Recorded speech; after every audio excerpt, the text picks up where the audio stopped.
Hi dears, welcome back to my channel.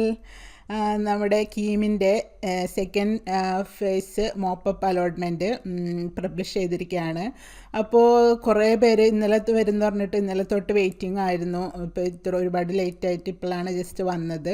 അപ്പോൾ നമുക്ക് എന്താണ് അതിൻ്റെ നോട്ടിഫിക്കേഷൻ എന്നൊക്കെ നോക്കാം. സർക്കാർ എയ്ഡഡ് എഞ്ചിനീയറിംഗ്, ആർക്കിടെക്ചർ, ഫാർമസി കോഴ്സുകളിലേക്കുള്ള പ്രവേശനം രണ്ടാം ഘട്ട ഓൺലൈൻ മോപ്പപ്പ് അലോട്ട്മെൻറ്റ് പ്രസിദ്ധീകരിച്ചു.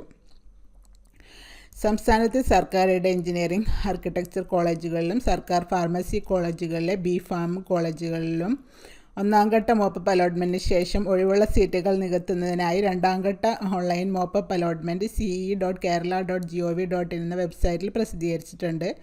അപ്പോൾ പ്രൊഫൈലിൽ നോക്കിക്കഴിഞ്ഞാൽ കാണാൻ പറ്റും. 26-ാം തീയതി വൈകിട്ട് 4 മണി വരെ വിദ്യാർത്ഥികൾ നൽകിയ ഓൺലൈൻ ഓപ്ഷൻ കൺഫർമേഷൻ്റെ അടിസ്ഥാനത്തിലാണ് അലോട്ട്മെൻറ്റ് പ്രസിദ്ധീകരിച്ചിരിക്കുന്നത്. എഞ്ചിനീയറിംഗ്, ആർക്കിടെക്ചർ, ഫാർമസി കോഴ്സുകളിലെ ഒഴിവുള്ള സീറ്റുകൾ നികത്തുന്നതിനുള്ള അലോട്ട്മെൻറ്റ് സംബന്ധിച്ച വിവരങ്ങൾ വിദ്യാർത്ഥികളുടെ ഹോം പേജിൽ ലഭ്യമാണ്. അപ്പോൾ ഹോം പേജിൽ കയറിക്കഴിഞ്ഞാൽ കാണാൻ പറ്റും. ഹോം പേജിൽ നിന്ന് വിദ്യാർത്ഥികൾ അലോട്ട്മെൻറ്റ് മെമ്മോയുടെ പ്രിൻ്റ് ഔട്ട് നിർബന്ധമായും എടുക്കേണ്ടതും പ്രവേശന സമയത്ത് കോളേജ് അധികാരികൾക്ക് മുന്നിൽ ഹാജരാക്കേണ്ടതുമാണ്. വിദ്യാർത്ഥിയുടെ പേര്, റോൾ നമ്പർ, അലോട്ട്മെൻറ്റ് ലഭിച്ച കോഴ്സ്, കോളേജ്, അലോട്ട്മെൻറ്റ് ലഭിച്ച കാറ്റഗറി, ഫീസ് സംബന്ധമായ വിവരങ്ങൾ എന്നിവ വിദ്യാർത്ഥിയുടെ അലോട്ട്മെൻറ്റ് മെമ്മോയിൽ രേഖപ്പെടുത്തിയിട്ടുണ്ട്. അപ്പോൾ അലോട്ട്മെൻറ്റ് മെമ്മോ നോക്കിക്കഴിഞ്ഞാൽ എല്ലാ വിശദാംശങ്ങളും അറിയാം. ഈ ഘട്ടത്തിൽ അലോട്ട്മെൻറ്റ് ലഭിക്കുന്ന വിദ്യാർത്ഥികൾ അലോട്ട്മെൻറ്റ് മെമ്മോയിൽ രേഖപ്പെടുത്തിയിട്ടുള്ളതും പ്രവേശന പരീക്ഷാ കമ്മീഷണർ കൊടുക്കേണ്ടതുമായ ഫീസോ ബാക്കി തുക, ഓൾറെഡി അലോട്ട്മെൻറ്റ് കിട്ടിയവർക്കാണെങ്കിൽ എക്സ്ട്രാ എമൗണ്ട് വല്ലതുണ്ടെങ്കിലോ അതെന്താണെന്ന് വെച്ചാൽ 29-ാം തീയതി മുതൽ, അതായത് മൺഡേ ആണ്, 1-ാം തീയതി വരെ കേരളത്തിലെ ഏതെങ്കിലും ഹെഡ് പോസ്റ്റ് ഓഫീസ് മുഖാന്തരമോ ഓൺലൈൻ പേയ്മെൻറ്റ്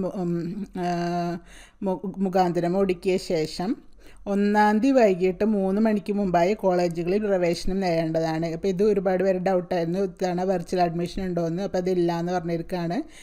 നേരിട്ട് കോളേജിൽ പോയി പ്രവേശനം നേടണം. അലോട്ട്മെൻറ്റ് ലഭിച്ച വിദ്യാർത്ഥികൾക്ക് ഹോം പേജിലെ ഡാറ്റ ഷീറ്റ് എന്ന മെനു ഐറ്റം ക്ലിക്ക് ചെയ്ത് ഡാറ്റ ഷീറ്റ് ഡൗൺലോഡ് ചെയ്തെടുക്കാവുന്നതാണ്. പ്രവേശനം നേടുന്ന സമയത്ത് ഡാറ്റ ഷീറ്റും അലോട്ട്മെൻറ്റ് മെമ്മോയും പ്രോസ്പെക്ടസ് ക്ലോസ് 11.71.1 പ്രകാരമുള്ള രേഖകളും കോളേജ് അധികാരികൾക്ക് മുന്നിൽ ഹാജരാക്കേണ്ടതാണ്. ഡോക്യുമെൻറ്റ്സ് എന്തൊക്കെയാണെന്ന് നമ്മൾ ഓൾറെഡി മുമ്പ് വീഡിയോസിലെല്ലാം പറഞ്ഞിട്ടുള്ളതാണ്. നിശ്ചിത സമയത്തിനുള്ളിൽ ഫീസോ അധിക തുക എത്ര എന്ന് വെച്ചാൽ അത് ഒടുക്കി കോളേജുകളിൽ ഹാജരായി പ്രവേശനം നേടാത്ത വിദ്യാർത്ഥികളുടെ അലോട്ട്മെൻറ്റ് റദ്ദാക്കുന്നതാണ്. കുറിപ്പ് കൊടുത്തിട്ടുള്ളതെന്ന് വെച്ചാൽ, സർക്കാർ എയ്ഡ് കോളേജുകളിൽ മുൻ അലോട്ട്മെൻറ്റ് പ്രകാരം അഡ്മിഷൻ ലഭിച്ചിരുന്ന വിദ്യാർത്ഥികൾ ഈ ഘട്ടത്തിലെ ഓപ്ഷൻ പ്രകാരം പുതിയ അലോട്ട്മെൻറ്റ് ലഭിച്ചിട്ടുള്ള പക്ഷം നിർബന്ധമായും പുതിയ അലോട്ട്മെൻറ്റ് സ്വീകരിക്കേണ്ടതാണ്. അപ്പോൾ ഇത് കുറേ പേർക്ക് ഡൗട്ടുണ്ട്, അലോട്ട്മെൻറ്റ് കിട്ടിയാൽ സ്വീകരിക്കണമെന്ന്. അപ്പോൾ എന്തായാലും സ്വീകരിക്കണം, കാരണം അവരുടെ മുമ്പത്തെ അലോട്ട്മെൻറ്റ് ക്യാൻസൽ ആയിട്ടുണ്ടാവും. ഈ ഘട്ടത്തിൽ അലോട്ട്മെൻറ്റ് ലഭിച്ച വിദ്യാർത്ഥിയുടെ മുൻ അലോട്ട്മെൻറ്റ് പ്രകാരം ലഭിച്ചിരുന്ന അഡ്മിഷൻ റദ്ദായിട്ടുണ്ട്. അലോട്ട്മെൻറ്റ് സംബന്ധിച്ച എല്ലാ വിശദാംശങ്ങളും പ്രവേശന പരീക്ഷാ കമ്മീഷണറുടെ ce.kerala.gov.in എന്ന വെബ്സൈറ്റിൽ ലഭ്യമാണ് പറഞ്ഞിട്ടുണ്ട്. ഹെൽപ്പ് ലൈൻ നമ്പറും കൊടുത്തിട്ടുണ്ട്. അപ്പോൾ എല്ലാവരും അലോട്ട്മെൻറ്റൊക്കെ നോക്കുക, പ്രൊഫൈൽ കയറി നോക്കുക, പിന്നെ അതിൻ്റെ കാര്യങ്ങളൊക്കെ ചെയ്യാം കേട്ടോ, അഡ്മിഷൻ എടുക്കേണ്ടതൊക്കെ. അപ്പോൾ എല്ലാവർക്കും വീഡിയോ യൂസ്ഫുൾ ആയെന്ന് വിചാരിക്കുന്നു. അങ്ങനെയാണെങ്കിൽ ലൈക്കും ഷെയറും കമൻറ്റും സബ്സ്ക്രൈബൊക്കെ ചെയ്യാം കേട്ടോ. നോട്ടിഫിക്കേഷൻസ് എല്ലാം കിട്ടാനായി ബെൽ ബട്ടൺ പ്രസ് ചെയ്യുക. അപ്പോൾ അടുത്ത വീഡിയോയിൽ കാണാം, അടുത്ത അപ്ഡേറ്റുമായി. അതുവരേക്കും ബൈ.